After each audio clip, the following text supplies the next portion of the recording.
Sure. Yeah, there are a few different like pragmatic, I guess you could say, or like tangible examples. One of them, one of the brilliant things that happened in one of our sessions, as you recall, for all of us to converge upon this notion of self-care and vulnerability.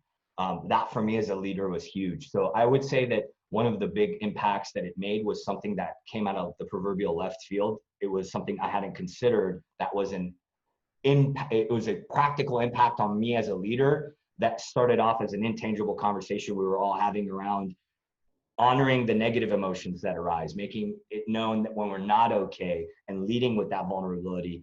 I had learned those lessons before. I had never actually been in a space where somebody else had mirrored them. And when we had that conversation 2 sessions ago, that was one very profound impact that when we reflect back to one another, like, oh, somebody else is having my experience. I think the ego in us and the inner psychology of it allowed for me to then finally embrace it at a deeper level.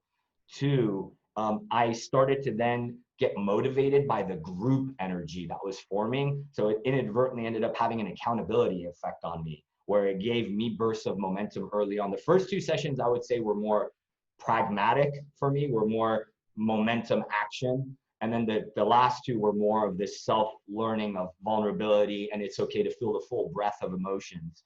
And then thirdly, I think the alliances that you foster when you bring these people together, which you allow then, like for Jenny Lai and I, to talk deeper and connect deeper, had you not created that space, those potential alliances that were in this space may have taken longer